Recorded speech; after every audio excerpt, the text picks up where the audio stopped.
శ్రీ గురుభ్యో నమః. శ్రీ మహాగణాధిపతయే నమః. శివశంకర్ గారు గుంటూరు నుంచి అడుగుతున్నారు. వినాయకుడు తనే స్వయంగా పార్వతీ అమ్మవారికి దర్శనమిచ్చి అమ్మకి జన్మిస్తానని చెప్పారా అని అడుగుతున్నారు.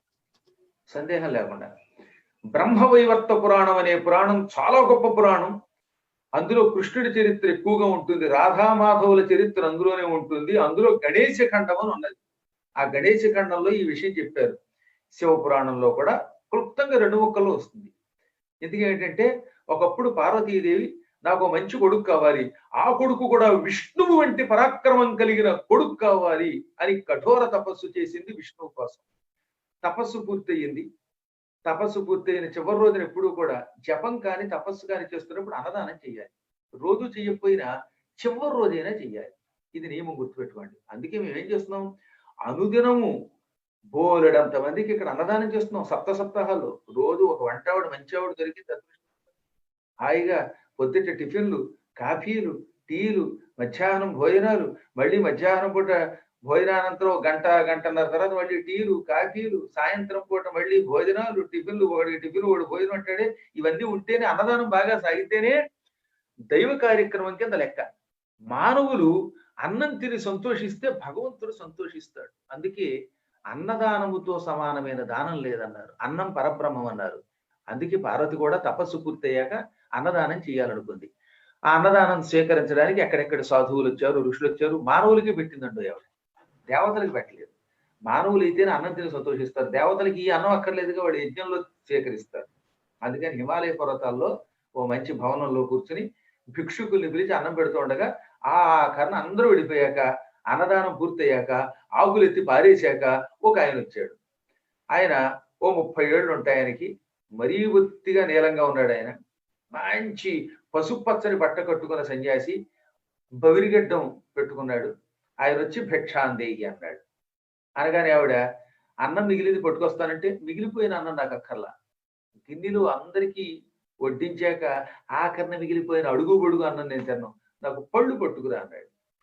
సరే రాయిలా కూర్చో అని చెప్పి ఆవిడ ఒక ఆసనం ఇచ్చి కూర్చోబెట్టి లోపలికి వెళ్ళి మంచి ఫలములు తీసుకొచ్చింది. తీరా ఫలములు తీసుకొచ్చే సమయానికి ఆసనంలో కూర్చున్న ఆయన మాయమైపోయాడు.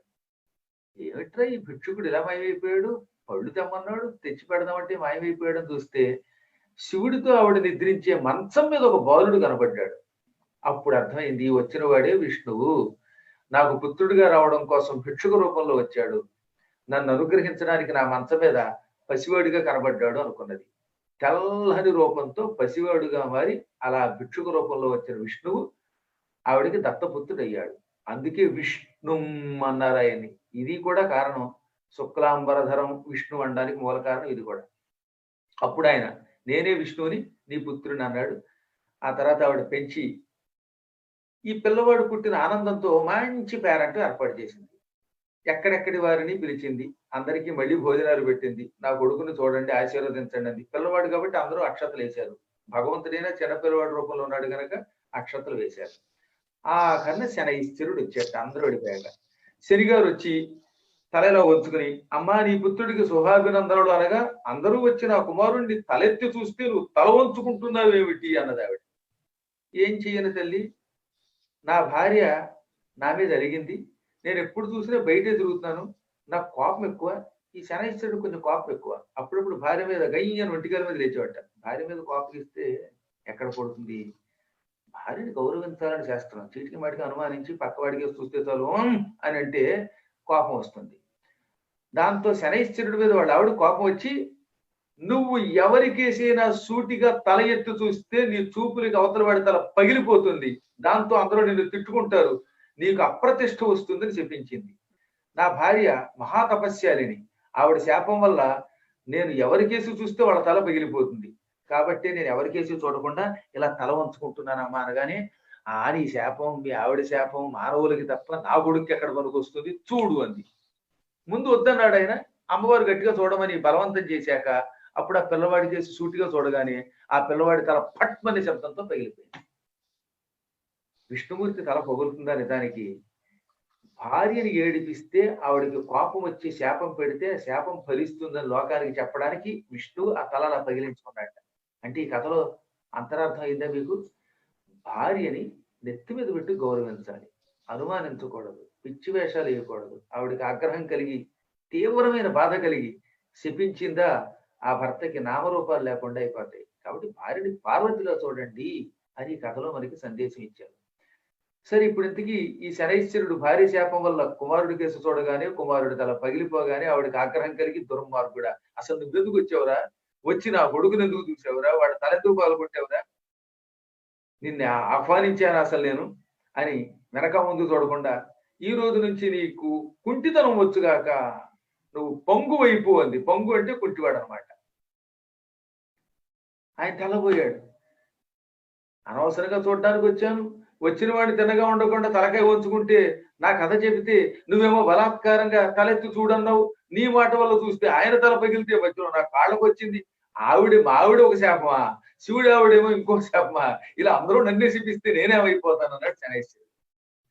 అప్పుడు శివుడు అక్కడ ప్రత్యక్షమై, ఇది ఒక అందుకు మంచిదే, ఏలినాటి శని అనే పేరుతో నువ్వు ఒక జాతకంలో ప్రవేశిస్తే అందులోంచి బయటికి రావడానికి 7.5 ఏళ్ళు పడుతుంది.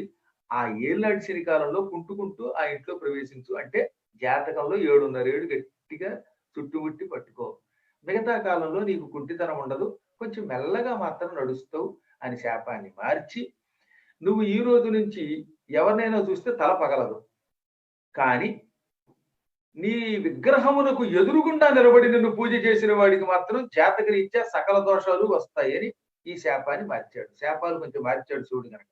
అందుకే శనైశ్వరుణ్ణి పూజించేటప్పుడు ఇప్పుడు నా ఎదురుగుండా మీరు నిలబడినట్టుగా నిలబడకూడదు, అటో ఇటో పక్కకి నిలబడి అభిషేకం చేయాలి. ఎదురుగుండా నిలబడి అభిషేకం చేస్తే శని దోషాలు తగులుతాయి, వాడికి ఆ పూజ అంతా వ్యర్థం అవుతుంది, ఆ జీవితంలో వాడు కోలుకోడు. ఈ గందరగోళం అయ్యాక అప్పుడు శివుడు ఈ బాలుడికి ఉత్తరం దిక్కున పడుకున్న ఏనుగు తల పట్టుకొని చతికించాడు. ఆయనే విఘ్నేశ్వరుడు అనే పేరుతో గజముఖుడై విఘ్నాధిపతి అయ్యాడు. ఇది పద్మకల్పంలో కథ. పద్మకల్పంలో గణపతి విష్ణువే గణపతి రూపంలో వచ్చి తల్లికి కొడుకై తల పగలగొట్టించుకుని శని ద్వారా మళ్ళీ శివుని ద్వారా గజముఖం అంటించుకుని విఘ్నాధిపతి అయినట్టుగా ఉంటుంది. అది పద్మకల్పం. ఇప్పుడు శ్వేతవరాహ కల్పంలో ఉన్నాం మనం. ఈ శ్వేతవరాహ కల్పంలో పార్వతీ శరీరం మీద ఉన్న మట్టి నుంచి కుర్రవాడు పుట్టాడు.